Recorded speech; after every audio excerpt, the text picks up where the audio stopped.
Glory to you, Lord. Praise you, Jesus. Glory to your name.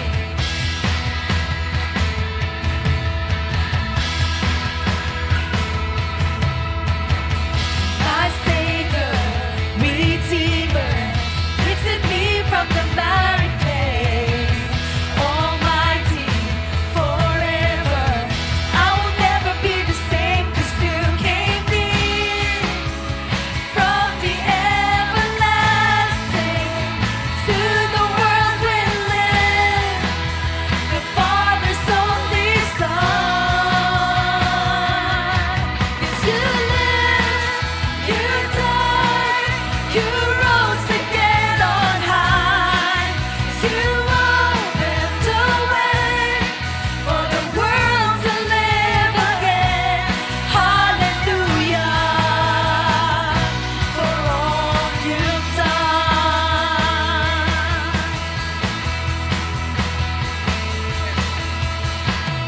My Savior, Redeemer, lifted me from the miry clay. Almighty, forever, I will never be the same, 'cause you came near. From the everlasting to the world we live, the Father's only Son. You lived, you died, you rose again on high. You opened a way for the world to live again. Hallelujah, for all you've done. Kabutihan mo, Panginoon. You lived, you died, you rose again on high. You opened a way for the world to live again. Hallelujah, for all you've done. Hallelujah. Hallelujah, Lord.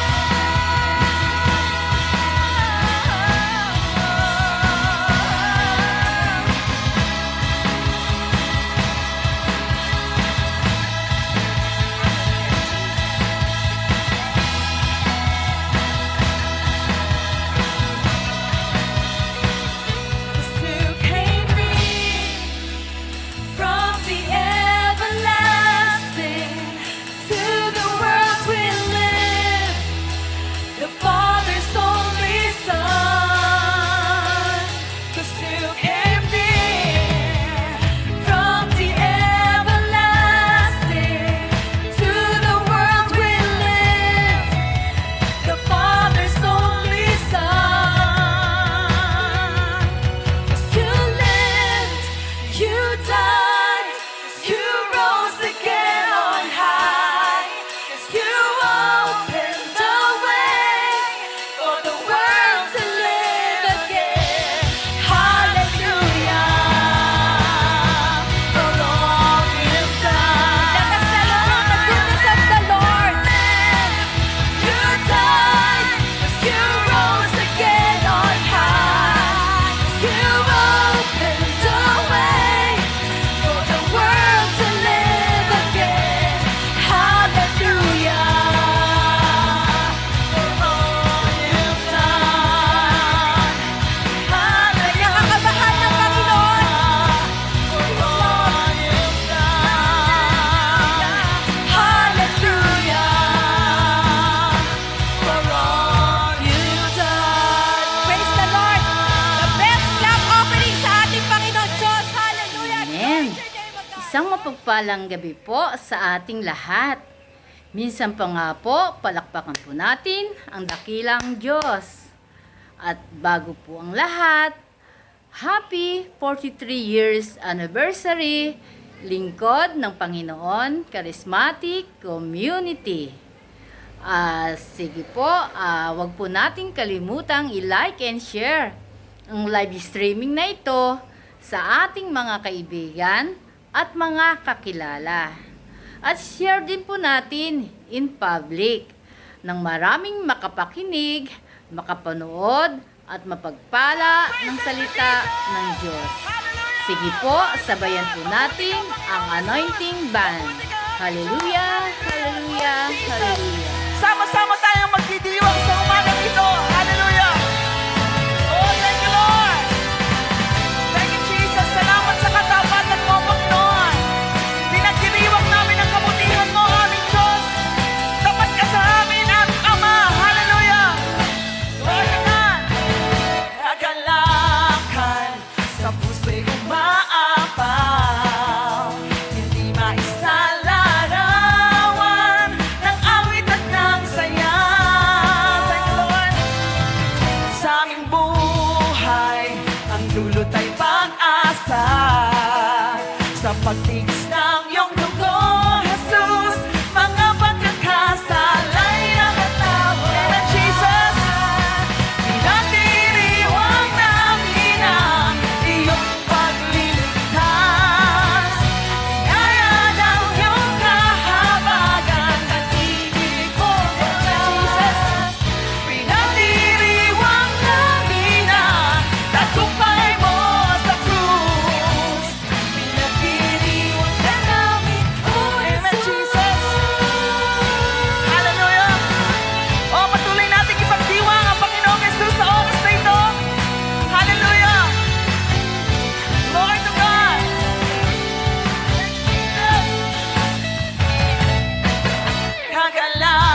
Salamat aming Diyos.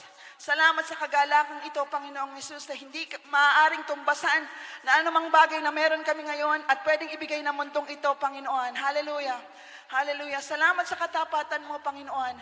Patuloy kami magdiriwang, Lord, sa katapatan mo, sa kabutihan mo, Panginoon. Hallelujah. Hallelujah, Jesus. Salamat, Panginoon. Salamat aming Diyos. Lord, sa oras na ito, Panginoon, nawa, Panginoong Yesus, lahat ng gagawin namin, Panginoon, sa oras na ito, makapagbalik ng papuri at parangal sa inyo, Panginoon. Hallelujah, hallelujah. Sapat at higit ka sa buhay namin, Panginoon. Hindi kami nagkulang, Panginoon. Alam po namin, Lord, ang biyaya mo ay higit pa sa mga inaasahan namin, Panginoong Yesus. Kaya, Panginoon, ikaw lamang ang aming itataas sa oras na ito. Wala kaming ibang gagawin, Panginoon. Nawa, ang aming mga tinig, ang aming buong pagkatao, Panginoon, maialay namin na wagas na pagpupuri, wagas na handog para sa iyo, aming Ama. Hallelujah. Hallelujah, Jesus. Patuloy kaming aawit, patuloy ka naming sasambahin. Ide-declare ang kabutihan mo, Panginoon, dahil tapat ka sa amin, aming Ama. Hallelujah. Hallelujah, Jesus. Hallelujah. Kaya mga kapatid, sa oras na ito, from our hearts, awitan natin ang Panginoon. Ituon natin, let Jesus be the focus of our worship. Hallelujah. Hallelujah. Siya lamang ang maitaas. Siya lamang mabigyan ng kapurihan sa oras na ito. Hallelujah. At kung meron ka mang pagsubok na pinagdaraanan ngayon, surely, sapat at higit ang biyaya ng Panginoon. Hallelujah. Kaya there's nothing to worry. Walang dapat ipag-alala dahil Jesus is always in control. Hallelujah. Salamat, Panginoon. Kaya sa oras na ito, mga kapatid, sama-sama nating itaas ang pangalan ni Jesus. Sama-sama tayong magpuri. Parangalan ng ating Ama sa langit. Hallelujah. Parangalan si Jesus sa oras na ito. Hallelujah. Kung makatutulong, ipikit natin ang ating mga mata, itaas natin ang ating mga kamay, tanda ng pagsuko sa Panginoon. At umawi tayo ng buong puso para sa Panginoong Yesus. Hallelujah.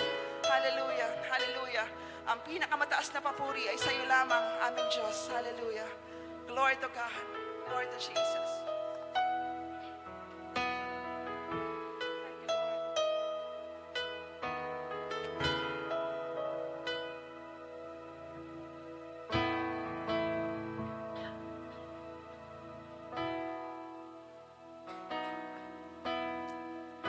Habang hindi karapat-dapat, pagkukulan ng habag at wagas mong pagsinta.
Hallelujah. Salamat ang Diyos. Salamat. Hallelujah. Ikaw ang Diyos noon magpakailanman. Pupurihin ka, aming Ama. Salamat ang Diyos. Pupurihin ka.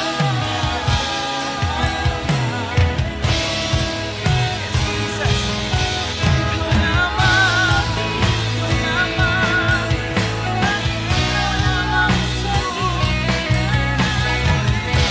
sa aulan, sa pahit.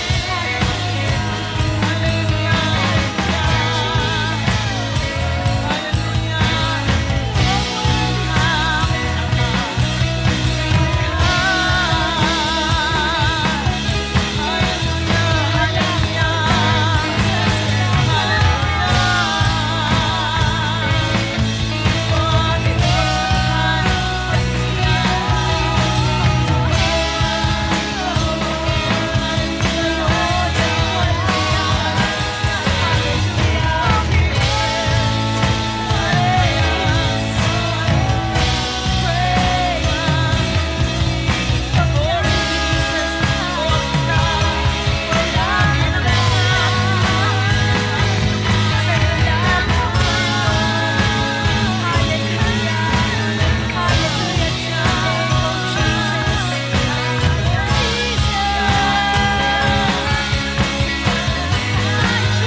Amen.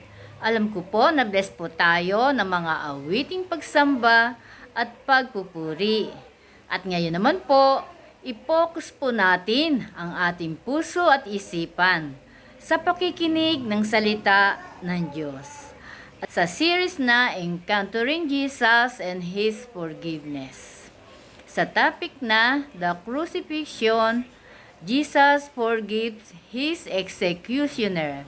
Sige po, ibalik po natin ang wagas na papuri sa ating dakilang Diyos. Amen! Purihin po ang Panginoon at mapagpalang gabi po sa ating lahat. At nawa po ay naihanda na natin ang ating mga sarili sa pakikinig po ng salita ng Diyos. Amen. So bago po tayo makinig, samahan niyo muna po ako sa panalangin. Aming Ama, patuloy kami nagpupuri sa iyo. Sinasamba ka namin sa araw na ito, Panginoong Jesus, sa aming fellowship ngayon. Lord, dalangin namin na ikaw ang patuloy na kumilos sa gawain ito. Kahit na ito po ay online, Panginoong Jesus, kami po ay hiwa-hiwalay physically, pero kami po ay naniniwala na ikaw po ay omnipresent God at saan man naroroon, ikasama ka namin. Kaya dalangin namin sa oras na ito, samahan mo kami. Buksan mo ang aming puso't isipan, ang aming mata ng pananampalataya, upang maunawaan namin ang message mo, Panginoong Jesus, sa gabi na ito, upang kami po ay kung ano man yung gusto mong ituro sa amin, siyang aming matanggap, siyang aming matutunan. Kung ito man ay masakit, ito man ay ayaw namin mapakinggan, o ito man ay tulong para sa amin, Lord, let your will be done, Panginoong Jesus, sa oras na ito. At walang ibang maitaas, walang ibang mapapurihan, kundi ang pangalang Jesus lamang. Sa tulong din ng Holy Spirit, kami po'y tulungan mo na kami po ay magbukas ng aming pandinig, ng aming puso, ng aming isipan para sa mensahe mo. Maraming salamat, O Diyos. Sa iyo po ang pinakamataas na papuri, pagsamba, kadakilaan, na tanging sa iyo lamang. Ito ang aming dalangin sa pangalan ni Jesus. Amen and amen. Yan. So muli po, mapagpalang gabi po sa ating lahat and welcome po sa ating midweek fellowship. Amen. So bagaman nagkaroon po tayo ng kaunting delay, pero hindi po mapapaliban yung ating midweek, ano. So alam kong tayo po excited na muli tayo para tayo po makapakinig ng kanyang salita, ano. So sa gabi po na ito, patuloy po nating tatalakayin yung ating series na Encountering Jesus and His Forgiveness. Amen. So sa gabi po na ito, yung topic natin is yung the crucifixion. Jesus forgives His executioners. Amen. So ito pong eksena na ito, itong pangyayari na ito, mga kapatid, ay mababasa natin sa Lucas chapter 23 verse 32 to 34. Amen. So nawa po ay buksan natin yung ating mga puso't isipan, ano, mga kapatid, ano. Sa mensahe pa lang na ito, alam ko maraming sasabihin sa atin ng Holy Spirit. Maraming ipapaunawa sa atin regarding forgiveness. Amen. Kung sabi po sa Lucas chapter 23 to 32, 32 verses 32 to 34, ang sabi dito, may dalawa pang kriminal na inilabas ang mga kawal upang patayin kasama ni Jesus. Nang dumating sila sa isang bundok na tinatawag na Bungo, ipinako nila si Jesus sa krus. Ipinako rin ang dalawang kriminal, isa sa kanyang kanan at isa sa kaliwa. Sinabi ni Jesus, Ama, patawaran mo sila sapagkat hindi nila nalalaman ang kanilang ginagawa. Amen. So, ito eksena na to, mga kapatid, o yung pangyayari na ito ay yung ongoing na yung crucifixion, di ba, ni Jesus Christ. So, nakapako na siya. Okay? So, dumating yung iba pang mga kriminal na sasabay na ipako, no? So, alam naman natin yung pangyayari na yon. Meron bang kriminal sa kanan, meron ding kriminal sa kaliwa, no? At gusto natin pagtuunan ng pansin dito, mga kapatid, hindi yung mga kriminal, ano, kasi next week papaliwanag sa atin yan. Okay? So, pagtutuunan natin ng pansin dito, yung sinabi ni Jesus Christ na, Ama, patawarin mo sila sapagkat hindi nila nalalaman ang kanilang ginagawa. Amen. So, dito, mga kapatid, sa unang pandinig o sa unang, di ba, sa unang pag-unawa, di ba, pag narinig natin ito, parang alam niyo yun, parang ano ba tong si Jesus Christ? Parang ganun, no? Parang siya na yung naloko. I mean, siya na yung, kasi di ba, nung ano pa lang, sa litis pa lang, di ba, napagkaisa na siya, eh. Di ba, nakakainis na, eh. Parang ganun, ano? So, pero humantong pa rin sa pagkakataon na nakabinbin siya sa krus, pero naipag-pray pa din niya, naipanalangin pa rin niya sa Ama na, Ama, patawarin mo sila sapagkat hindi nila nalalaman ang kanilang ginagawa. Amen. So, napakalalim. Diba? Parang ang hirap intindihin bilang isang tao o bilang isang sa sariling natural na pangunawa natin. Parang hindi natin to kayang tanggapin. Diba? Napakahirap arokin yung gantong diba? Gantong ano man yung attributes na meron si Jesus Christ, bakit pa niya nagawa yan, ano? So, nawa, ayan, sa gabi na ito, maintindihan natin lahat ng yan. Okay? So, dito, gusto ko lang din makita ninyo yung bigat noong sitwasyon ni Jesus Christ na, diba? Alam kong emotionally, mentally, physically, bugbog sarado si Jesus Christ. Pero ganun pa man, yeah, mas umiral kay Jesus Christ yung kanyang pag-ibig para sa sanlibutan. Amen? So, dito po mga kapatid, hindi lang pinakikita dito ni Jesus Christ yung pag-suffer niya dun sa di ba yung, kasi nga siya yung namatay para sa atin, siya yung umako ng kamatayan para sa kasalanan natin. Amen. So, hindi lang yun yung pinapakita ng sitwasyon na ito, bagkus pinakita din dito ni Jesus Christ, sa pamamagitan ni Jesus Christ, kung gaanong kalalim yung habag, pag-ibig, at awa ng Diyos. Amen? Kaya nga naipanalangin niya pa to, no? Amen? So, dito rin, pinakikita rin dito na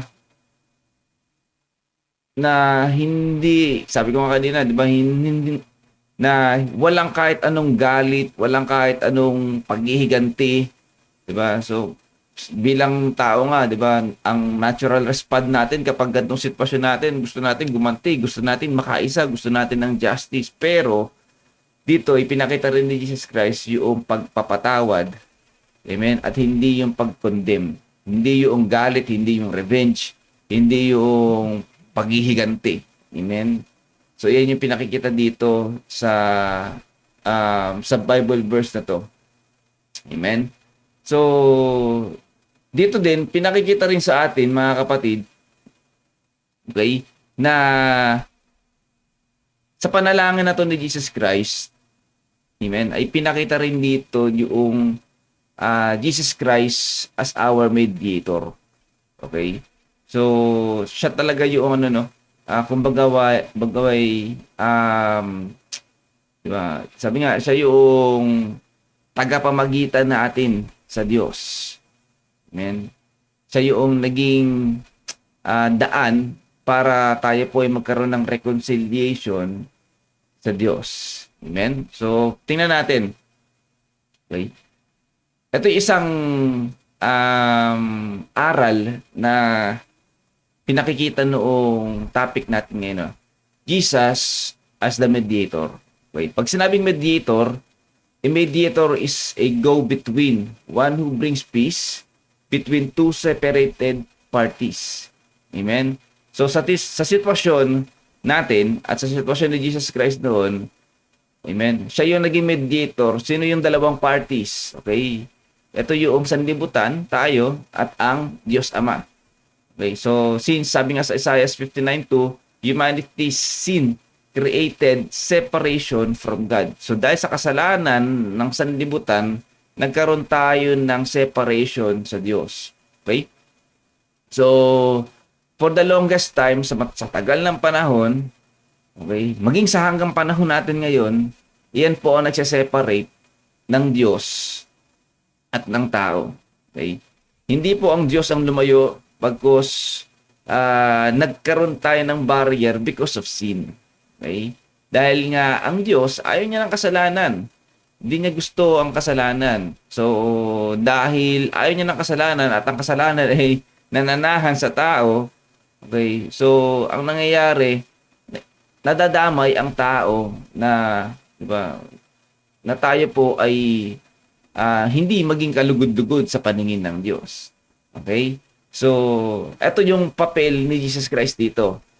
Okay, ito yung isang lesson sa atin, Jesus as the mediator. Gusto ni Jesus Christ, amen, at gusto ng Diyos Ama na manumbalik, magkaroon tayo ng reconciliation, amen, sa Diyos. At sa pamamagitan lamang yan ni Jesus Christ. Amen. He is our only mediator. Amen. Sa pamamagitan ng pagkamatay ni Jesus Christ, na-restore din yung ating relationship. Okay? By taking our sin upon Himself. Okay? Siya yung humako. Sabi ko nga kanina, yung kasalanan, yung dahilan kung bakit hindi tayo matingnan ng Diyos Ama. Amen? Kaya yung kasalanan na hindi natin kayang ipagmalaki at hindi natin kayang alisin sa atin at hindi natin kayang bayaran, si Jesus Christ ang umako ng lahat ng yon, nang sa gayon tayo po ay magkaroon ng relasyon sa Diyos. Amen? In short, magka-reconcile ulit tayo sa Diyos Ama. Amen? Siya yung nagbayad, siya yung namatay para sa ating lahat. Amen? Yun po ang papel ni Jesus Christ. Amen? Dito. Okay. Ang sabi nga rin sa 1 Timoteo chapter 2 verse 5, sapagkat iisa ang Diyos at isang tagapamagitan sa pagitan ng Diyos at ng mga tao, ang taong si Kristo Jesus. Amen? So, wala nang iba. Okay?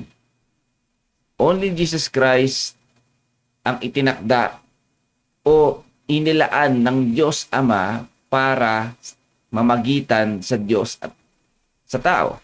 Okay? Si Jesus Christ lamang yan. Amen?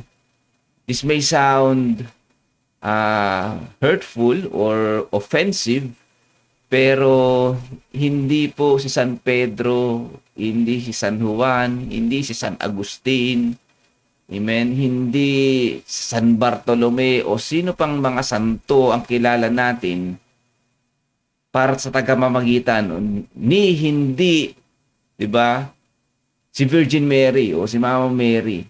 Amen? So, nakaraniwang dinadalanginan ng maraming tao. Amen? So, kapag dun po tayo lumalapit, wala po eh. Okay, hindi po yun yung sinusulat, hindi po yun ang sinulat sa Biblia para maging mediator natin sa Ama. Okay? Si Jesus Christ lamang. Malinaw na malinaw po. 1 Timoteo chapter 2 verse 5. Iisa, sapagkat iisa ang Diyos at iisa ang tagapamagitan sa pagitan ng Diyos at ng mga tao. Iisa lang. Amen. Sino raw yun? Si Kristo Jesus. Amen. Okay? Nothing more, nothing less. Walang katulong. Amen. Walang kagrupo. 'Di ba? Na masasabing sila. Amen. Kasi hindi naman sinabing sila. Iisa lang ang tagapamagitan at yun ay walang iba kundi si Jesus Christ. Amen. Amen. Ganun din sinasabi sa John 14:6. Sumagot si Jesus, ako ang daan, ang katotohanan, at ang buhay. Walang makapupunta sa Ama kundi sa pamamagitan ko. Amen. So, mga kapatid, sa atin, sa buhay natin, kung tayo pan po ay naghahanap ng pagbabago sa buhay, diba? Kapatawaran, kaligtasan, o kung gusto nating hanapin ng Diyos, kung gusto nating makita muli, o gusto nating magkaroon ng o kung gusto nating marinig ng Diyos mga panalangin natin, kasi 'di ba, alam kong isa yan sa mga dilema ng mundong ito. Ako'y nananalangin, dumadalangin ako sa Diyos, pero tila parang walang respond ang Diyos, ano? Okay? Siguro nga, mali talaga yung address natin. Okay? Kung bakit nasasabi nating parang walang Diyos, kasi hindi naman nagre-respond eh. Okay? Sa panalangin ko, parang blanco lang. Sa buhay ko, nagre-reflect sa akin, parang, diba? Para ako sinumpa, para akong walang Diyos. Parang walang Diyos na nakasubaybay, walang Diyos na nag-iingat, walang Diyos na nag-aalaga sa akin. Kahit na sabihin kong ako'y relihiyoso, pero bakit ganun? Panay problema, baon sa utang dito, hindi ko kasundo yung mga magulang ko, parang walang nagmamahal sa akin, parang mag-isa lang ako sa buhay, etc., etc. Amen. So, ito yung mga common na nangyayari sa mundong ito. Amen. Na hinahanap ang Diyos pero hindi matagpuan. Okay? So, baka ito yung kasagutan. O, dito tayo nagkukulang. Amen. Baka mali. Mali yung pinupunta natin. mali yung mediator na pinupuntahan natin. Okay? Importanteng tama lagi. Amen. Yung mediator natin for us makasumpong sa Diyos. Amen. At yun ay walang iba lamang kundi si Jesus Christ. Ako ang daan, ang sabi niya, ang katotohanan at ang buhay. Walang makapupunta sa Ama, kundi sa pamamagitan ko. Amen. Ganun din po ang sinasabi sa 2 Korinto chapter 5, verse 18 to 19. Ang lahat ng ito ay mula sa Diyos, na siya ring nagkasundo sa atin sa pamamagitan ni Kristo. Amen. So malinaw po, ang Diyos mismo, kalooban ng Diyos Ama ito, At pinakikita rito na despite na ang tao ay naalipin ng kasalanan, nabalot ng kasalanan,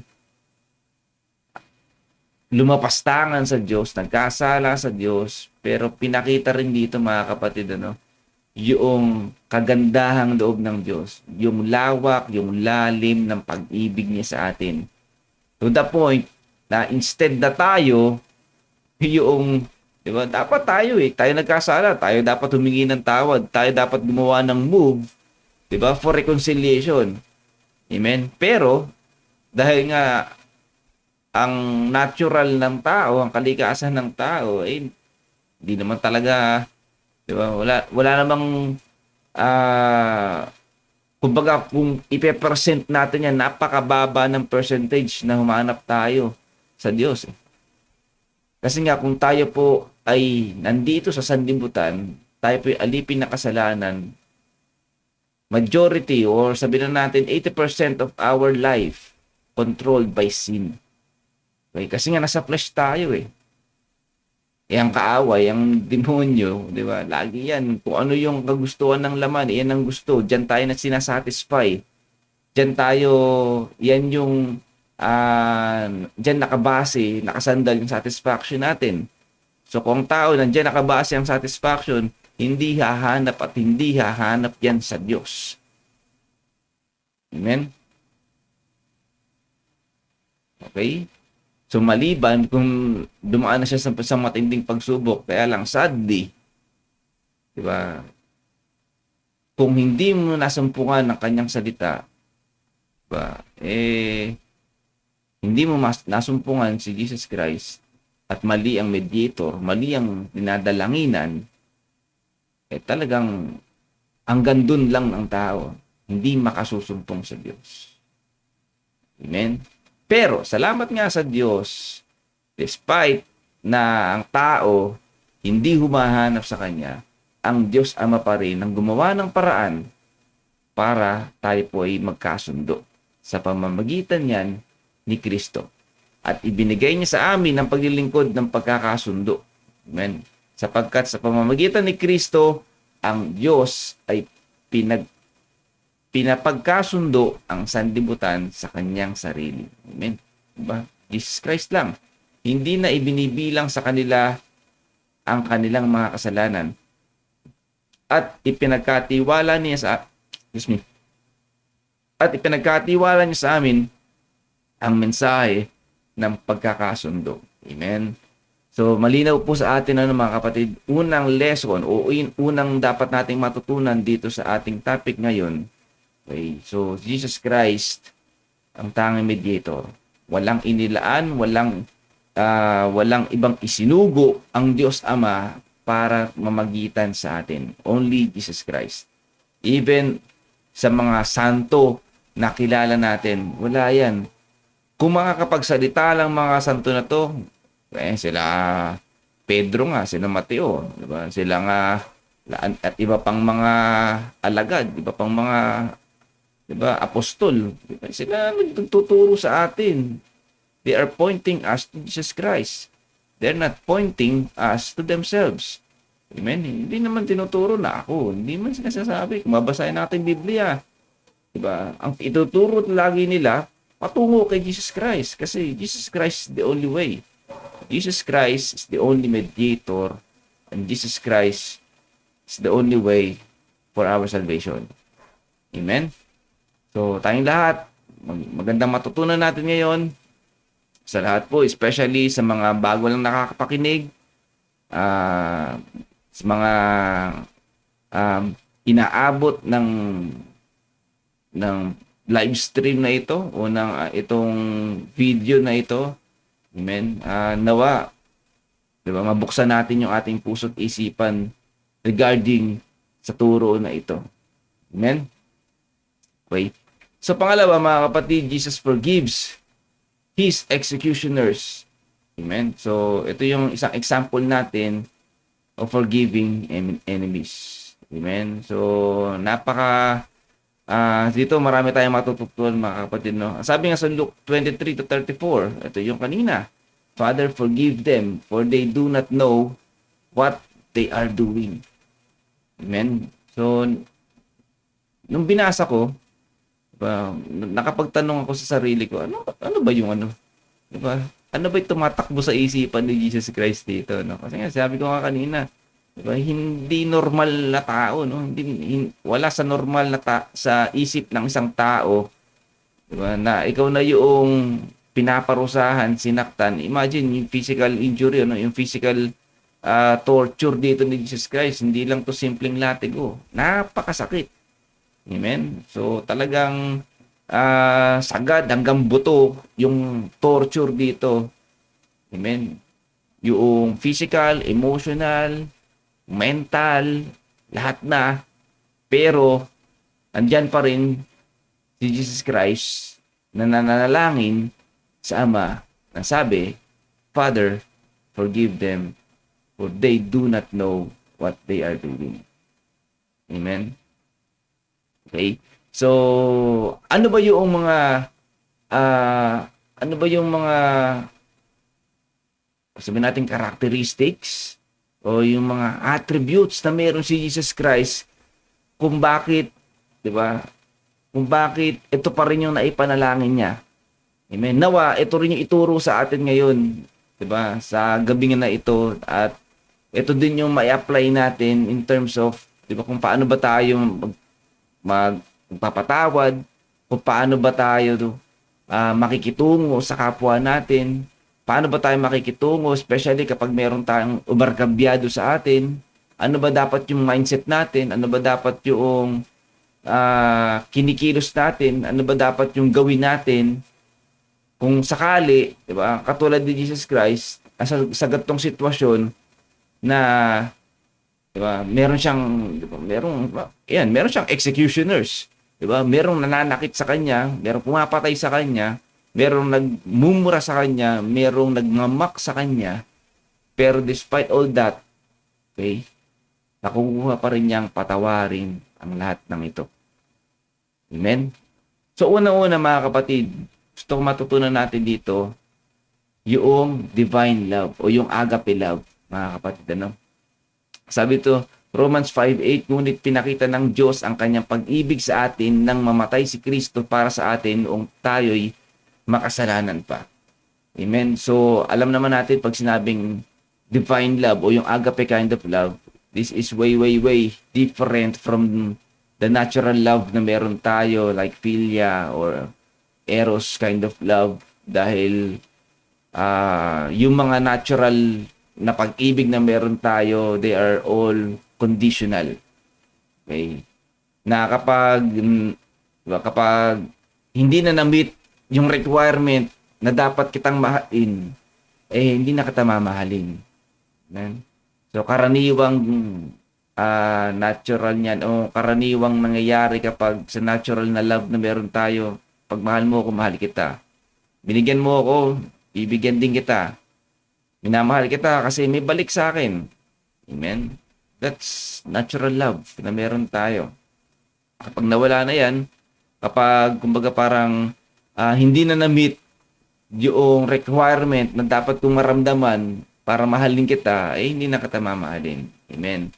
So, pinakikita naman dito ngayon, mga kapatid, kung gaanong kalalim, kung gaanong kalawak ang pag-ibig ng Diyos. Amen. Yung agape kind of love. Amen. So, kaya nagawa ito ni Jesus Christ because of agape kind of love. na ipinakita sa atin, na ibinigay din sa atin, na kaya din nating, di ba? Kaya din nating i-practice, kaya nating i-exercise, kaya na rin nating i-share. Okay?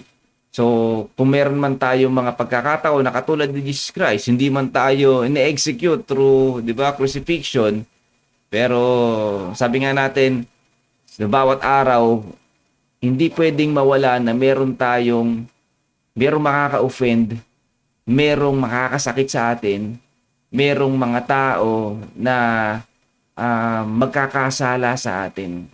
Amen? So the only way, number one, the only way na dapat nating ipairal sa buhay natin for us to forgive them is, di ba, pairali natin yung agape love. Amen? Sabi nga, kaya natin magpatawad kasi tayo yung unang pinatawad ni Jesus Christ. We can share the love of God because na-experience natin yung love of God. Amen? Amen. So, we Christians, tayo, mga believers, tayo yung mga vessel ng blessing ng Panginoon. Vessels ng pagpapala ng Panginoon, ng pagpapatawad ng Panginoon, ng pag-ibig ng Panginoon, amen, ng kagalakan ng Panginoon, ng kapayapaan ng Panginoon, etc., etc. That's why, kung ano man yung tinanggap natin sa Panginoon, yun lang din sinishare natin. Amen? Okay? So, forgiveness, or Jesus' forgiveness, okay, flowed from Him, from His unconditional love. So, ito yung nangyari.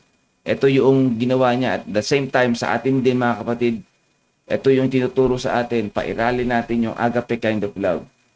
Amen? So, yung pag-ibig din na ito, hindi ito nakadepende doon sa kung karapat-dapat ka ba. Amen? Kasi nga, yun nga, ganun kalawak eh. Karapat-dapat ka bang patawarin o hindi? Worthy ka ba para tawarin? Okay? Sino ka ba? Okay? So, hindi na tinitingnan ng agape, ng pag-ibig ng Diyos, kung sino ka at kung gaano kakabigat, kung gaano kabigat yung ginawa mo. Or may tanong din na, nag-sorry ka ba? Nag-apologize ka ba? Or hindi. So, hindi na rin tinitingnan yun. Okay?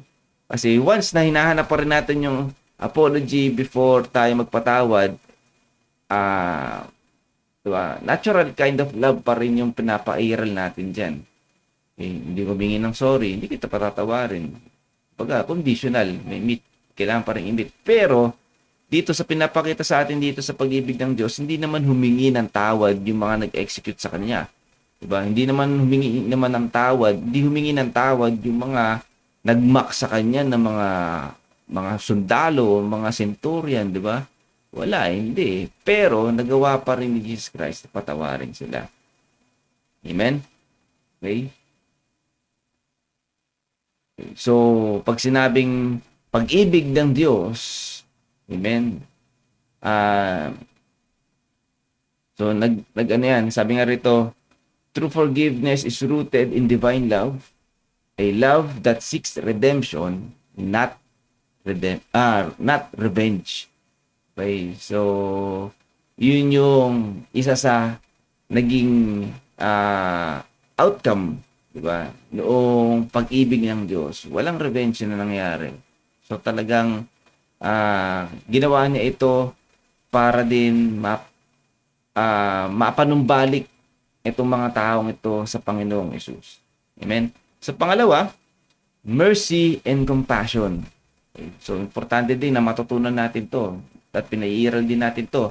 Ang sabi po sa mga awit 103 verse 8, ang Panginoon ay mahabagin at mapagpatawad, hindi madaling magalit at sagana sa wagas na pag-ibig. Amen. Okay. Mercy is God's willingness to withhold judgment even when it is deserved. So yun po yung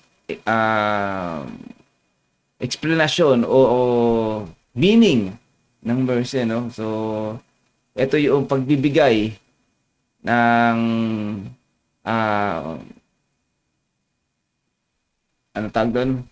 Ito yung dapat mapapunish tayo, 'di ba? Pero hindi, 'di ba? Hindi ito ibinigay sa atin. Okay? So, yun yung mercy na dapat tayo maparusahan pero hindi ibinigay sa atin. Deserve nating maparusahan pero hindi iginawad sa atin. So, that's mercy. Okay? So, dito sa pagkakataon nito, pwede naman talaga, no?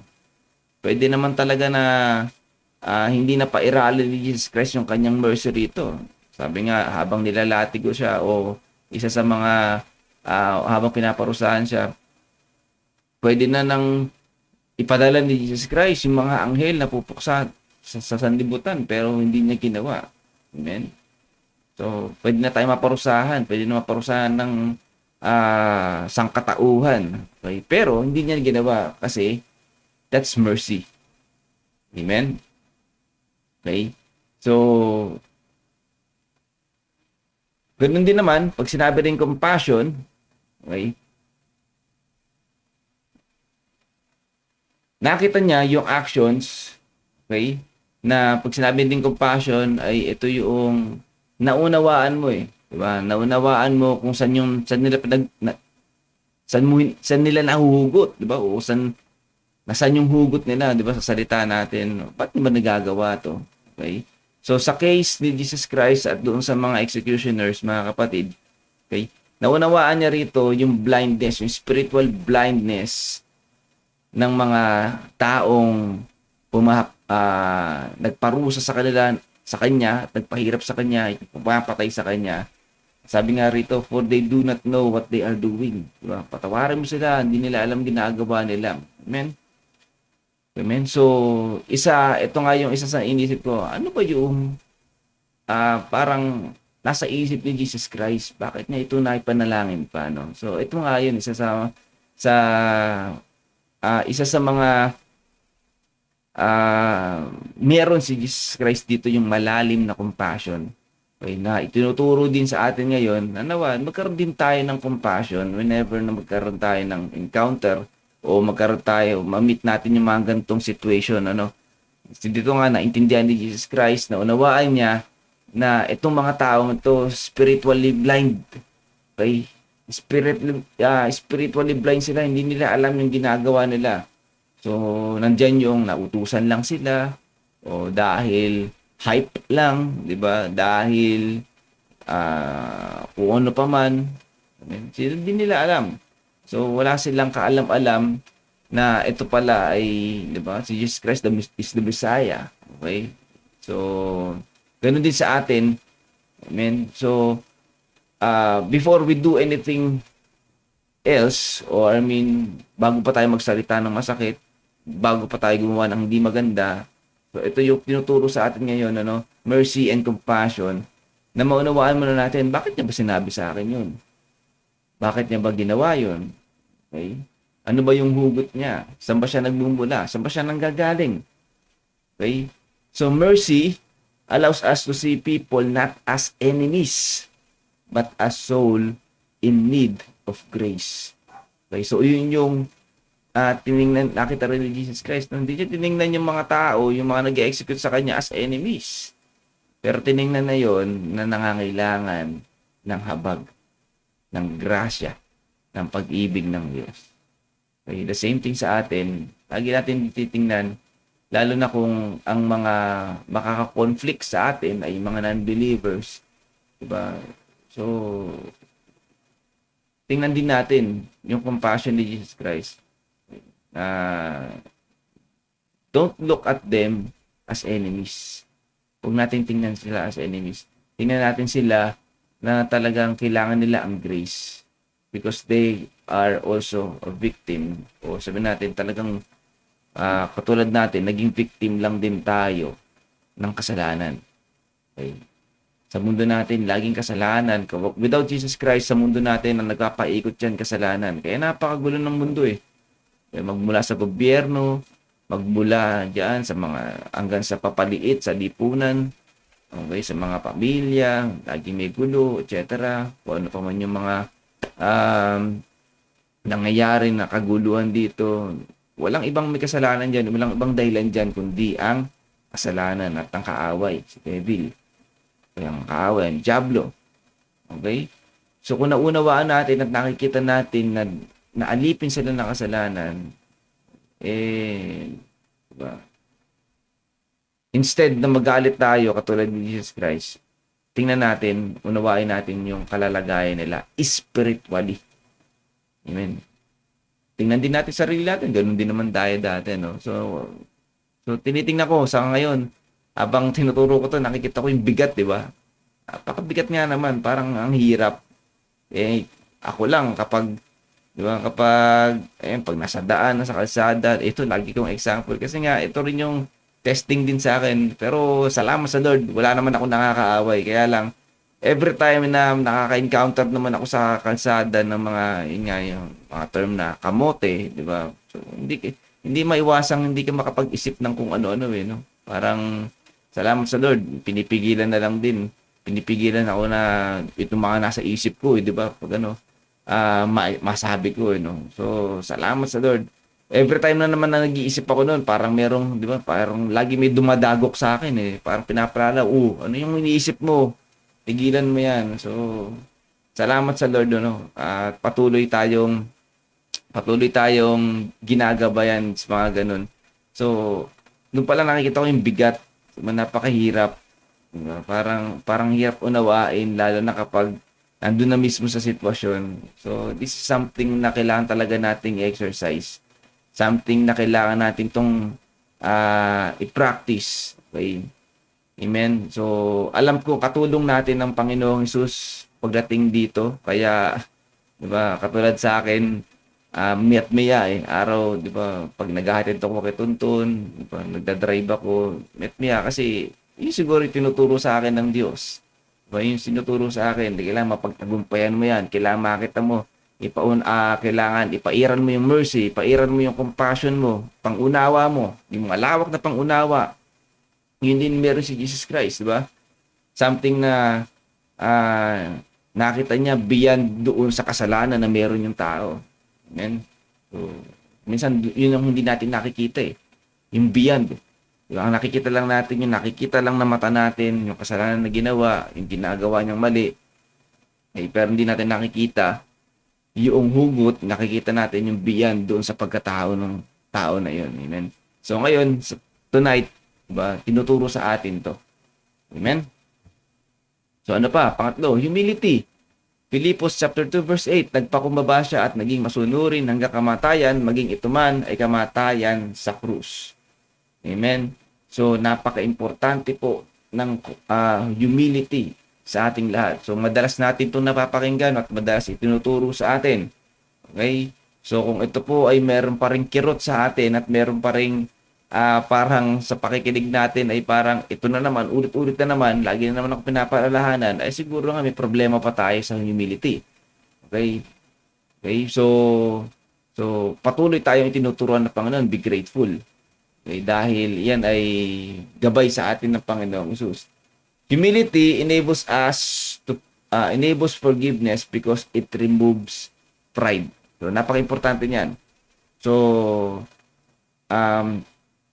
kapag meron tayong humility, diba, nag-activate o na-enable yung forgiveness. Kasi nga, ang humility, tinatanggal niyan yung pride, yung ego, ano man yung meron tayo, ano man yung kaya nating ipagyabang. Kasi yung mga ego na yan, yung pride na yan, yan yung barrier natin na, di ba? Yan yung barrier ng forgiveness. Dahil ang gusto ng ego, gusto ng pride, justice and revenge. Okay? Yan ang gusto ng pride Kailangan ko makabawi. Di ba? Kailangan ko makaganti. Kailangan, di ba? Ngipin sa ngipin. Di ba? Mata sa mata. Amen? Yan ang gusto ng pride at ng ego natin. So that's why lagi tayong pinapaalalahanan at lagi tayong tinuturuan ngayon, diba? Humility. Diba? Magpapakumbaba. Amen? So wala tayong dahilan para hindi tayo maging humble. Hindi natin pwedeng sabihin sa Lord, diba, ano ako mayaman ako, matalino ako, valedictorian ako noon. Okay, yung mataas na tao, nasa prominente akong pangalan, etc., etc. Wala. Wala tayong pwedeng isampal, o wala tayong pwedeng ipagmalaki sa Panginoon, dahilan sa Kanya, para di tayo maging humble. Because Jesus Christ, the King of Kings, the Lord of Lords, the Prince of Peace, amen, ang bugtong na anak ng Diyos, na may lalang ng langit at lupa, kung siya mismo ay naging, di ba, nagpakumbaba hanggang kamatayan, sino tayo para hindi tayo magpakumbaba? We as believers, tayo po ay sumusunod lamang sa yapak ng Diyos. Amen. Ang goal natin is to be Christ-like, katulad ni Kristo. At kung si Jesus Christ ay naging mapagpakumbaba, tayo din dapat ay maging mapagpakumbaba. Amen. Jesus submitted to God's will rather than his own feelings or pain. Okay. Maging sa punto ng, di ba, ni Jesus Christ na yon, no? Hindi niyan sinabi, Lord, ang sakit-sakit na. Diba? Ama, ang sakit na nito. Diba? Durog na yung puso ko. Durog na yung katawan ko. But still, diba, sinunod pa rin niya ang kalooban ng Ama. Amen? Ang bang gusto ng Ama? Diba? Magkaroon ng reconciliation. Diba? Na maging mediator siya. Na siya ang maging dahilan para manumbalik, di ba? Magkaroon ng kapatawaran ng tao at magkaroon ng daan ang tao papunta sa kanya. Okay? Amen? So, kasama ng humility is pagsunod, obedience sa Panginoon. Kung sinasabi ng Diyos, magpatawad, di ba? Napag-aralan natin yan hanggang ngayon. Diba? Magmula pa nung kay Pedro, ilang beses daw ba? 70 times 7. Huwag nyo nang bilangin. Unlimited na ibig sabihin nun. Okay? So, kailangan magkapatawad. Kahit na regardless the bigat at kung sino ang gumawa, magpatawad at magpatawad. That's humility. Hindi mo gagawin yon para sa kanila. Hindi mo rin gagawin yun para sa Diyos. Gagawin mo yun para sa Diyos. Amen? Amen? So, yun ang dulot ng humility sa atin in terms of forgiveness. Only a humble heart can forgive those who do not deserve forgiveness. Amen? Okay. Sa mga sitwasyon na napakahirap magpatawad, sa sitwasyon na hindi ka patawad-tawad, a humble heart, diyan lamang tayo magkakaroon ng tamang pagpapatawad kapag meron tayong humble heart. Amen? So, speaking of obedience, di ba? Pagsunod sa Panginoong Hesus, ito yung isa dapat din ang dapat nating matutunan. Ito rin yung ginawa ni Jesus Christ. Obedience to the Father's will. John 6:38. Sapagkat bumaba ako mula sa langit, hindi upang gawin ang sarili kong kalooban, kundi ang kalooban ng nagsugo sa akin. Amen? So, kung sa atin, kung ito ang kalooban ng Diyos, magpatawad ka, maging daan ka, maging ilaw at asin ka ng mundong ito. Amen? At kung ang way lang para may pakita mo, isa sa way para mapakita mo ang pagiging ilaw at asin mo ay pagpapatawad, do it. Amen? Gawin mo. Yan ang sinasabi ng Diyos. Magpatawad ka. Okay? Okay. So, tulad ni Jesus Christ, yan ang ginawa niya. Yan ang mission niya. Amen? To bring salvation to the sinners. Amen? Kahit na ito ay magiging, ito ay sasaktan siya, mamamatay siya, okay lang. It's part of the, diba, pagsunod sa Panginoong Hesus. Amen? Even yung pagpapatawad doon sa mga executioners niya. Amen? Amen? So, yun yung kumbaga parang sa sitwasyon na yun, doon talaga pinakita yung grace. Doon talaga pinakita yung forgiveness. Amen? Doon talaga pinakita yung compassion. Diba? Kasi nga, andun yung bigat Doon sa mga tao, napakadaling, di ba sa atin lang, pinatawad ng sanlibutan, especially yung mga sabihin na natin kasama yung mga alagad, o yung ibang tao na walang kinalaman sa pag-execute sa kanya, parang ang daling patawarin, no? Parang ang magaan sa, 'di ba? Hindi ganun katimbang, pero doon sa mga nag-execute sa kanya, doon sa kanyang mga nagparusa sa kanya, doon na test yung grace eh. Doon na test talaga yung pagpapatawad, no? Yung kahit isipin lang natin, parang hirap na. Parang napakabigat, parang imposible na magpatawad. Pero, diba, isa yun sa ipinakita ng Diyos kung gaano kalawak ang kanyang pag-ibig. Kung gaano kalawak ang kanyang pagpapatawad. Amen? Even yung mga executioners niya, pinatawad niya. Amen? Okay. So, forgiveness is not optional in God's kingdom. It is a reflection of divine obedience and purpose. Amen. So, sabi nga natin mga kapatid, no, kung naka-attend kayo nung umaga, last Sunday, tayo po ay part ng kingdom of Jesus Christ. Amen. So, being part of the kingdom at bilang napapailalim sa kingship ni Jesus Christ, amen, forgiveness is not an optional. That's one of our weapons. Amen. Isa yan sa mga weapons natin to be light and salt in this world. Okay? Yes, ayan, sa mga sandata natin dito. Okay? Hindi yung physical na sandata ng pag may gumawa sa atin, babalikan natin, o pasaktan natin. Hindi. Ang panlaban natin sa sanlibutan when it comes to, diba, lalo na doon sa mga tao na umaaway sa atin, nagpe-persecute sa atin, okay, sandata natin din is forgiveness. Amen? Okay, so number 5, spiritual strength and self-control. Okay, so, amen? So, ito rin yung dapat din nating meron tayo.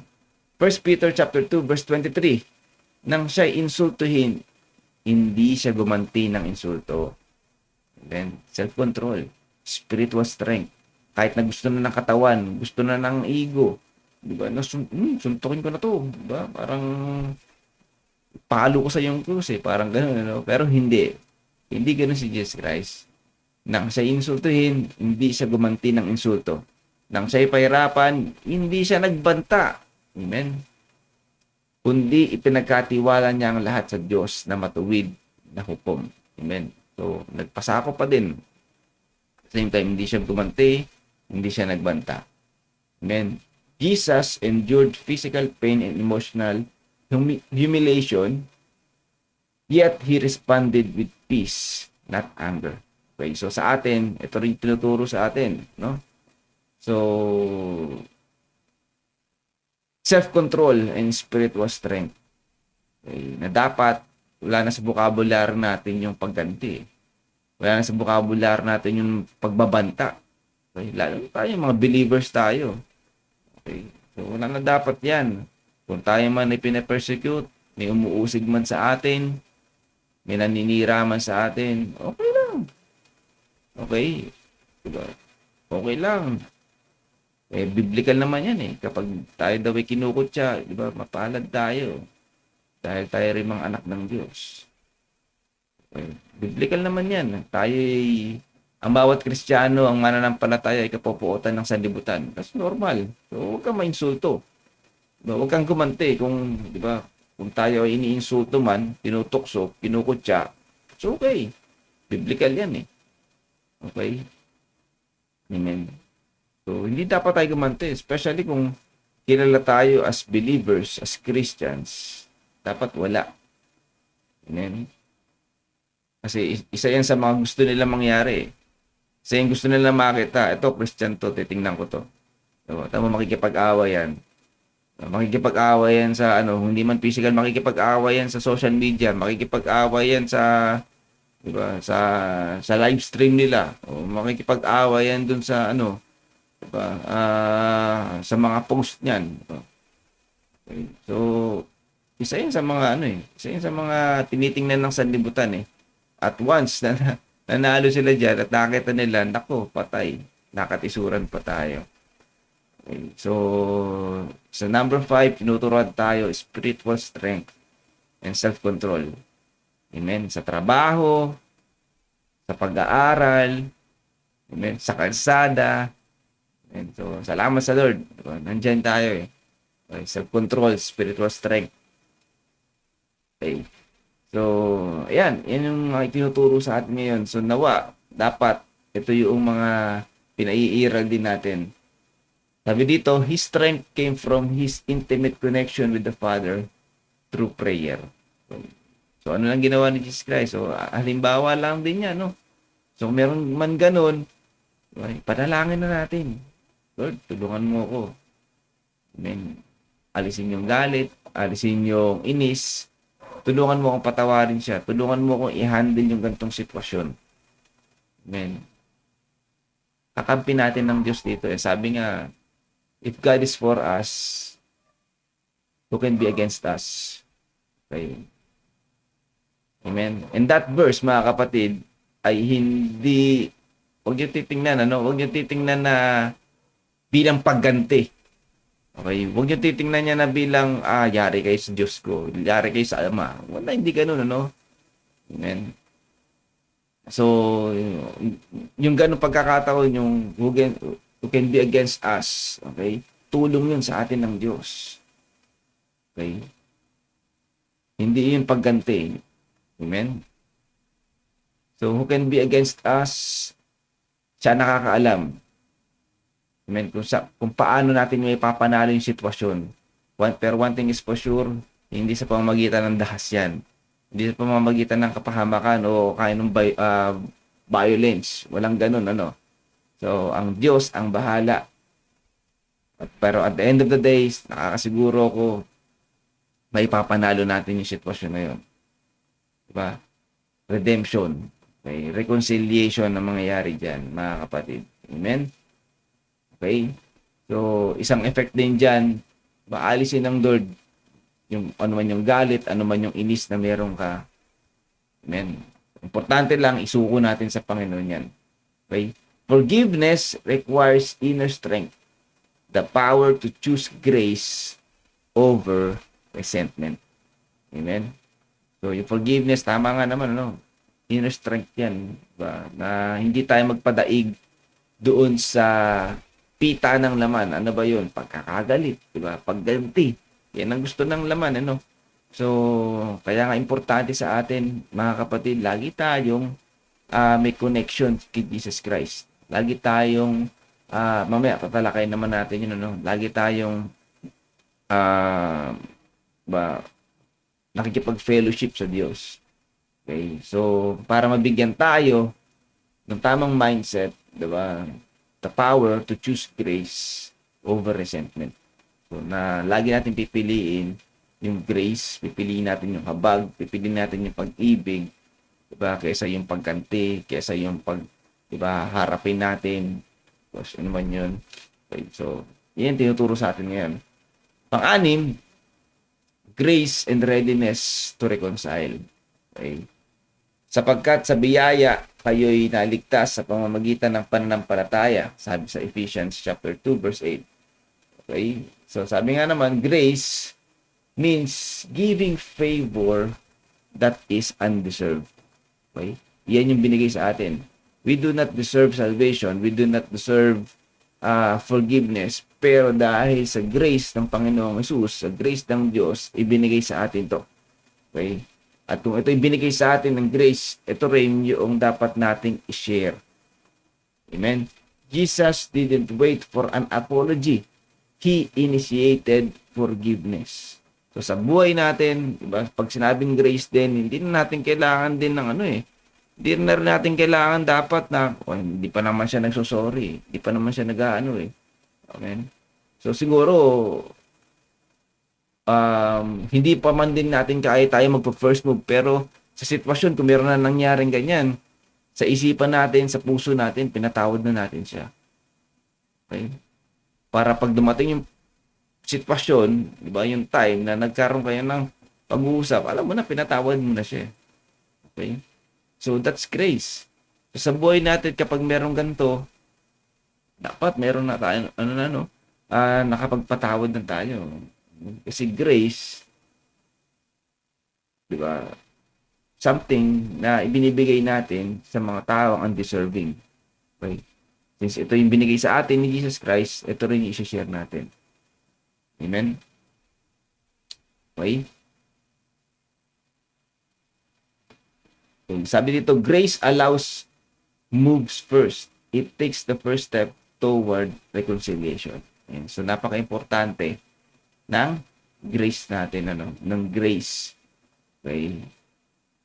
Dahil ito nga yung way para, o yung first step, para magkaroon ng reconciliation. Okay? So, pampito, last na, understanding of human weakness. Hebrews chapter 4 verse 15, sapagkat ang ating kataas-taasang pari ay nakikiramay sa ating mga kahinaan. Amen.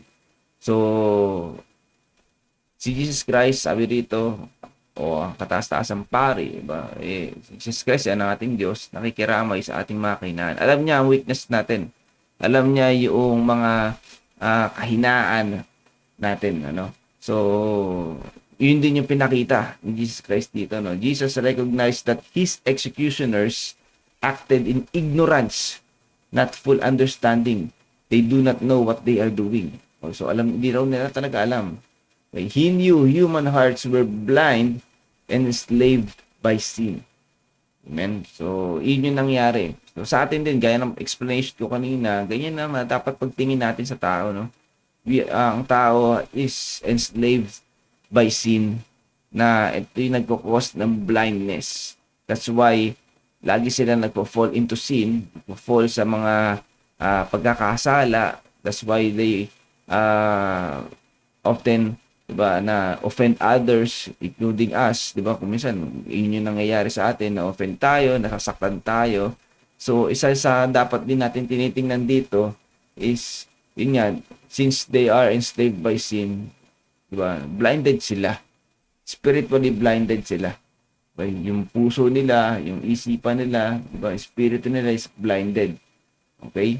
So dapat, yun din yung na-understand natin, naunawaan natin sa buhay ng mga tao, especially tayo mga believers, na dapat malawak na yung pangunawa talaga natin, di ba? Kung pagdating sa wisdom, napakataas na dapat naunawaan natin yung mga bagay-bagay. Okay, ano pa sabi? His empathy allowed him to forgive not only because of what they did, but because of why they did it. Okay, out of ignorance and sin's power. Okay, so yung ginawa ni Jesus Christ dito, napatawad sila hindi lang, or naging daan din, hindi lang yung bakit, yung ano yung ginawa nila, bagpos kung bakit din nila nagawa yun. Okay, amen. So, nasa isip yun ni Jesus Christ. Okay, so ganun din, tinuturo sa atin ngayon. Amen. So, malawak na pang-unawa. Sabi nga, hindi naman dapat tayo yung mabilis magalit, mabilis gumanti, etc. Okay, so, dapat tayo, since tayo believers, tayo mas malawak ang isip, mas malawak ang pang-unawa. Amen. Amen. So, sa atin magmula yan, hindi dapat tayo din yung parang sabi nga, makitid ang utak pagdating sa ganyang mga conflict. Okay? So, kung meron man hahanapan ng malawak ng pangunawa, believers dapat yan. Okay? So, with regards, balik natin yung balik natin doon sa kanina. Okay? Doon sa sinasabi sa Jesus forgives his executioners, example of forgiving enemies. So, yun yung mga yun yung mga ilan sa mga itinuturo sa atin na dapat natin taglagin, di ba? Para tayo din ay makuha din natin na parang maiwasan natin yung mga conflicts, di ba? Ma-resolve natin yung mga conflicts, at the same time mas madali tayong makapagpatawad. At with regards dun sa dito sa number 2 na ito sa tinuturo sa atin dito, ang sinasabi po sa Lucas Lucas chapter 6 verse 27 to 28. Okay, ngunit sinasabi ko sa inyo nakikinig sa akin, okay, ibigin ninyo ang inyong mga kaaway at gumawa kayo ng mabuti sa mga napupot sa inyo. Amen? So, ito yung paalala rin sa atin, ano? So, mabigat. Diba? Ibigin nyo rin kaaway. So, yung mga taong walang ginagawa sa atin, ang hirap ng ibigin. Eh. Diba? Yung pa kayang may ginagawang, diba, kasalanan sa atin, yung kumaaway sa atin. So, napakabigat. So, yan ang pagiging children of God. Diba? Yan ang pagiging soldiers of Christ. Ito yung laban eh. Amen. Ito yung pagkakaiba natin sa mundo. So, ibigin daw ang mga kaaway at gumawa kayo ng mabuti sa mga napupot sa inyo. Pagpalain ninyo ang mga sumusumpa sa inyo at idalangin ninyo ang mga umaapi sa inyo. So, in short, isang message yan, walang pagganti talaga. Kasi ang gusto ng Diyos, magpatawad at magindaan tayo ng reconciliation. Kung sa atin magmumula ang pag-aaway-away, paano pa natin sila mapapanumbalik sa Diyos? Amen? Okay. So, let's pray na kapag dumating yung mga ganitong sitwasyon natin, bigyan tayo ng lakas ng Lord. Bigyan tayo ng malawak ng pag-iisip. Bigyan tayo ng malalim pa na pangunawa. Bigyan tayo ng mapagpatawad na puso. Amen? Sa mga ganitong sitwasyon. Okay? Okay? So, hindi sana mangibabaw yung flesh. Hindi sana mangibabaw yung pride or yung ego natin pagdating sa ganitong sitwasyon. Ang mangibabaw sa atin, kung anong udyok ng Holy Spirit, kung anong sinasabi ng Ama, yun ang sundin natin. Okay? Sabi nga, ang tunay na tagasunod ni Kristo, nagpapakita yan ng pag-ibig, kabutihan at panalangin kahit sa mga taong nananakit o umaapi sa Kanya. Amen. That's the meaning of Christian. Okay? Okay. So lastly, ano ba yung we as sinners connecting to the mediator? Okay, so yun yung tanong ngayon, lalo na sa mga bago, lalo na sa mga non-believers na mga nakikinig ngayon, paano ba ako ngayon ko-connect sa mediator ko? Paano ba ako connect kay Jesus Christ? Okay, unang-una, syempre, lagi natin recognize yung sin. Number 1, yan, ano? Sabi sa Roma 3:23, sapagkat ang lahat ay nagkasala at walang sinumang nakaabot sa kaluwalhatian ng Diyos. Okay? So, ibig sabihin mga kapatid, the number 1 na dapat nating tanggapin kung tayo po ay wala pang relasyon sa Diyos, tayo po yung mga makasalanan.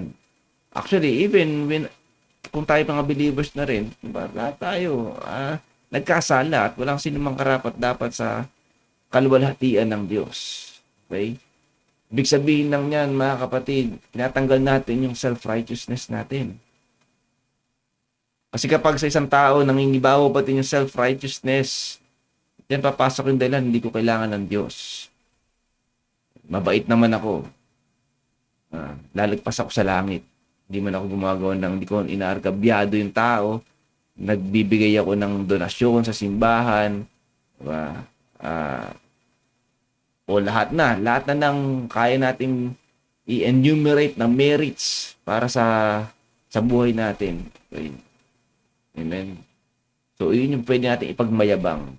So, kung nandun pa rin tayo at tinitingnan natin na tayo po yung righteous, naku, napakalabo sa isang taong ganun ang makasumpong sa Diyos. Okay? So, magandang maunawaan natin at tanggapin natin, lahat po tayo nagkasala. Amen. Lahat tayo nagkasala. Okay? So, kung tayo po, tinatanggap natin yung tayo po ay mga nagkasala, di ba? We fall short sa glory ng Panginoong Hesus. Okay. Pangalawang gawin natin, repent sincerely. Gawa chapter 3 verse 19, kaya't magsisi kayo at magbalik loob sa Diyos upang patawarin ang inyong mga kasalanan. Amen? So again, pag sinabing repentance, repent, hindi lang ito yung pagsasabi ng sorry, diba? Hindi lang ito yung tayo po humingi ng tawad o yung pagsisisi. Sabi nga, pag sabing repentance, ito rin yung pagtalikod natin sa dati nating buhay. At nagsisimula yan, diba, sa pagkakaroon ng pagbabago ng isip natin. Okay? Paano ba yun? Ano ba yung sinabi pagbabago ang isip? Ang complete repentance, mga kapatid, ay hindi yan nakabase lang sa personal natin. Okay? Laging kasama dyan, kapag sinabing repentance, ang sabi dito, nakalagay dyan lagi, no? Magbalik loob sa Diyos. Turn to Jesus. Hindi kompleto ang repentance without turning to Jesus Christ. Amen. So kung dati kasi, alam natin, repentance, kaya natin magbago, kaya natin baguhin yung sarili natin. Diba? Amen.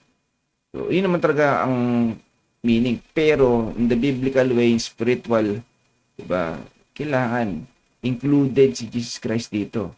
Kailangan merong pagbabalik loob sa Diyos. Turn to Jesus. Ang tunay na pagsisisi, hindi lamang yan yung nagsisisi ka sa yung nakagawa ka ng mali o yung pagtaligod mo sa kasalanan. Ito rin siyempre yung paglapit natin sa Diyos. Amen.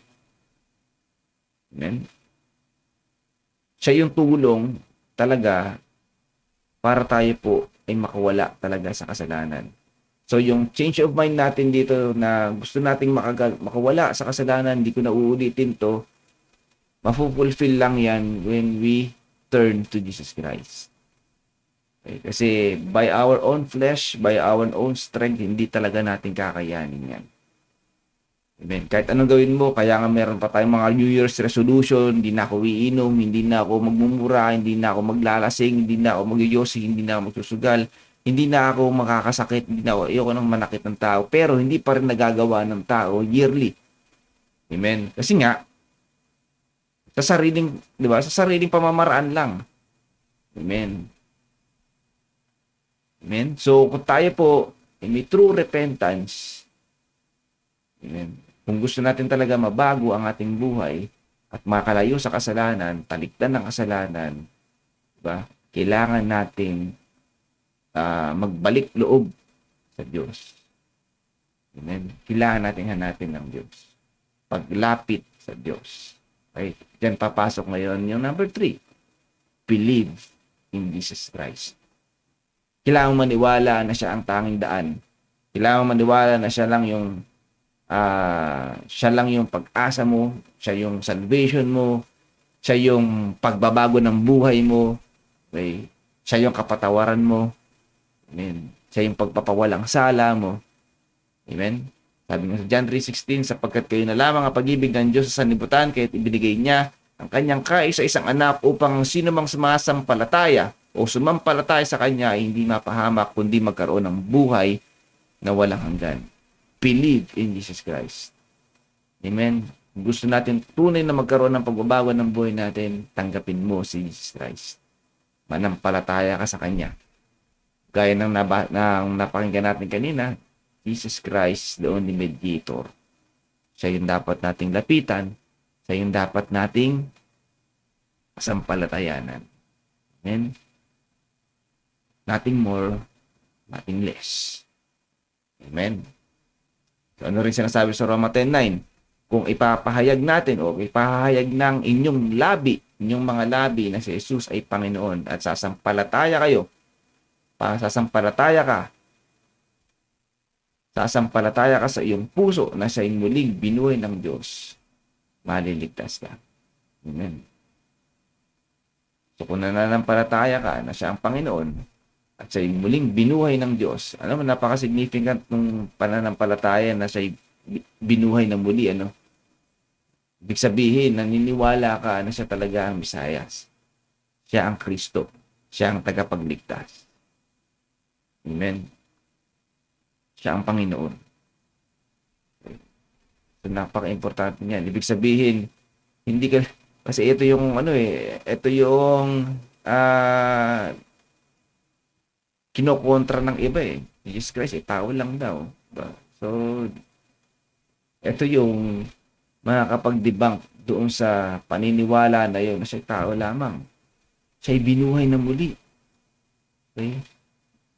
Isa sa mga gandang patunay o miracle na ipinahayag sa atin o ipinakita sa atin ni Jesus Christ at nagpapatunay na siya ang Mesiyas dahil siya yung binuhay muli ng Diyos. Siya ay naging daan para tayo po ay magkaroon ng kaligtasan. So, napaka-importante yan. Amen? Believe in Jesus Christ. And after na tayo po ay nagtiwala o nanampalataya kay Jesus Christ, tanggapin mo na yung pagpapatawad. Amen? Tanggapin mo na. So, ibig sabihin mga kapatid, accept, di ba? Paniwalaan mo na, tanggapin mo na, ikaw ay pinawalang sala na. So, since ikaw ay pinawalang sala na mga kapatid, ibang tao ka na. Amen? Wala na yung dating pagkatao mo na sinasabi sa 2 Korinto 5:17. Kaya kung ang sino mang nakipag-isa kay Kristo, siya ay bagong nilalang na. Wala nang dating pagkatao, siya ay bago na. Amen? So, accept mo na ikaw ay may bagong buhay na. Amen? Lumakad ka na sa righteousness ni Jesus Christ. Lumakad ka na, mamuhay ka na ng may bagong buhay bilang asin at ilaw, bilang binago ng Diyos, bilang pinawalang sala ng Diyos. Amen? Alisin mo na sa isipan mo na ikaw ay lasinggero, ikaw ay dating babaero, ikaw ay dating, di ba, sagulero, sugalero, o ano pa mang mga kasalanan na umalipin sa inon, alisin mo na yon. Diba? Wala nang dikta sa buhay mo yung past mo.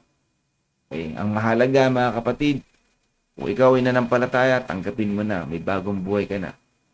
Ang nagmamatter na sa buhay mo ngayon ay yung buhay mo na kay Kristo. Kalimutan mo na yan. Pinatawad ka na ng Diyos. Amen? Kaya mamuhay ka na ng pinatawad, mamuhay ka na ng binago ng Diyos. Amen? Pag tinanggap natin si Jesus Christ, pinatawad na tayo, binago niya na. Okay, wala rin dating pagkatao. Bagong nilalang na tayo. Okay? And lastly mga kapatid, number 5, live daily in fellowship with Him. Okay? John 15:5, ako ang puno ng ubas at kayo ang mga sanga.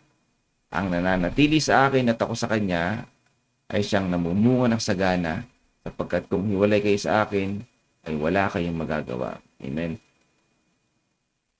Ang relasyon natin kay Jesus Christ, pag-accept natin sa kanya, it's not, yes, one time lang, diba? Pag tinanggap mo si Jesus Christ, nanampalataya ka sa kanya, tinanggap mo siya, at yung pagtanggap mo na yan, kinalimutan mo ang iyong sarili, okay? Ang sa inyong salvation. Pero hindi natatapos doon mga kapatid. Amen. Ang buhay Kristiyano natin, kasama na natin si Jesus Christ sa bawat araw. Lifestyle natin, pati yan, nabago. Ang buhay natin, yung pananaw natin, kung paano tayo mabuhay dito, nabago lahat yan. Kung dati, nabubuhay lang tayo para sa sarili, nabubuhay lang tayo para magtrabaho, mag-aral, maghanap buhay, etc., etc. Amen. Sa buhay ng Kristiyano, buhay ng isang anak ng Diyos, may bago na dyan. Sa bawat araw natin, ang laging bida na si Jesus Christ. Diba? Ang lifestyle natin, nandyan na yung lagi tayong prayer time, hearing His Word, reading His Word. Okay? Na hindi natin kinakalimutan yung paglilingkuran natin sa Kanya. Part yan ng lifestyle natin as Christians. Amen? Yung mga gawain, diba? Hindi natin kinakalimutan yan. Okay? Kasi yun yung mga magko-connect sa atin. Amen? So, every time, kung sa bawat araw, lagi tayong nakakonect sa Kanya. Ba, tulad ng sinasabi rin sa puno ng ubas, kung lagi tayong nakakonekta sa Kanya, mamumunga ng sagana. Amen. Spiritually, okay, emotionally, perspective mo, yung fruit of the Holy Spirit, mamumunga at mamumunga yan. Okay? So, part na ng lifestyle natin ay lagi tayong nakaugpong kay Jesus Christ. Buhay na natin yan. Tulad nga na sinasabi niya. Laging sinasabi, seek first the kingdom of God and His righteousness, and everything shall be added unto you. Pamumunga yun, mga kapatid. Hindi tayo tinitigilan ng Diyos sa ganyang mga pagpapaalala sa atin. Kaya ang tanong, siya ba yung ano, ba, sinisik ba natin siya sa bawat araw? Okay. Dapat ganun, sinisik natin siya. Okay. Siya dapat din yung kaligayahan natin. Amen. Siya yung buhay natin. Amen? So in that way, mga kapatid, lalo na sa mga non-believers na nakikinig ngayon, so alam na natin, tanggapin natin kung paano ba tayo, kung paano ba tayo magkakaroon ng reconciliation sa Diyos. Jesus is the only mediator. Amen? At tinuturuan din tayo, diba, na si Jesus Christ, siya po ay talagang mapagpatawad. Siya ay full of grace. Diba? Meron siyang napakalawak, napakalalim na kanyang pag-ibig para hindi tayo mapatawad. Amen. Hindi na mahalaga kung ano yung past mo. Hindi na mahalaga kung ano yung mga nagawa mo, kung sino ka ngayon. Ang mahalaga, mga kapatid, lumapit ka sa Kanya. Ang mahalaga, tanggapin mo siya bilang Lord, Savior mo, Mediator mo, o Diyos Ama. Siya ang tanggapin mo. Amen. So, kung nakagawa niya patawarin yung mga executioners niya, kayang-kaya rin tayo patawarin. Amen? So, nawa, sa gabi na to, marami tayong mga napulot na aral, natutunan tayo, at diba, yung mga aral na to, tinuro sa atin, sa buhay natin, sa pamuhay natin yan, bilang Christians, bilang believers, okay, tularan natin si Jesus Christ sa kanyang pagkapatawad, tularan natin kung ano yung mga attributes na pinakita niya na dapat nating adapt, diba, as believers. Amen? So, nawa, ayan, tayo po ay napagpala ngayong gabi. And let's pray. Aming Ama, maraming salamat sa mga salita mo na pinagkaloob mo sa amin. Salamat, Lord, sa lahat ng mga mensahe na pinagkaloob mo sa amin. Nawa, Lord, ito'y tumimo sa aming puso't isipan. Tulungan mo kami, Lord, na patuloy na sa puso namin ay umiral at lumago ang pagkapatawad na siyang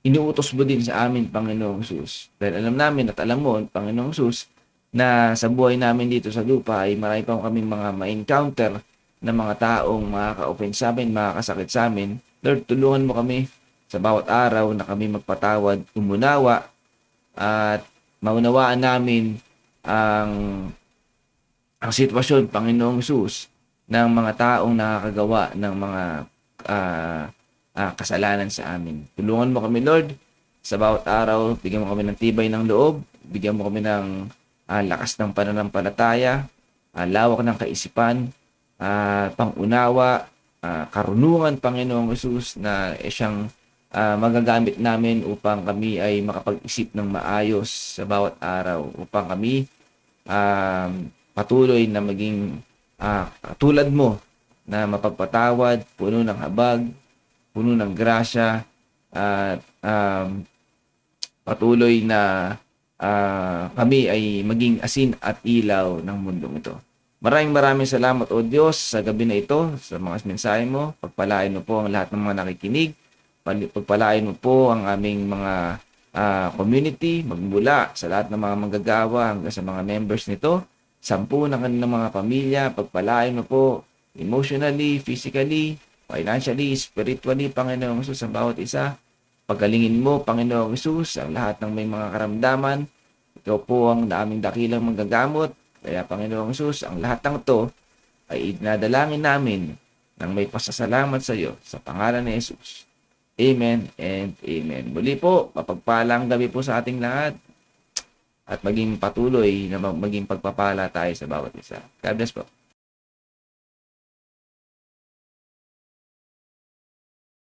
Amen. Alam ko po na pagpala tayo ng salita ng Diyos sa gabing ito. At muli po, kita tayo sa darating na Miyerkules, Midweek Fellowship, 6 to 8 p.m. po. At meron din pong Youth Fellowship 5 to 6:30 p.m. Every Saturday naman po iyon. At syempre po, meron din po tayong Sunday Fellowship. 2 session po iyon. 9 to 11 a.m. at 2 to 4 p.m. At bilang pagtatapos ng ating gawain, pastor natin, mahal natin. Ang community natin ng lingkod, mahal natin. At syempre po, pamilya natin, mahal natin. At ang tema po ng taon, tapat na lingkod ni Kristo, buhay na patotoo. God bless us all. Happy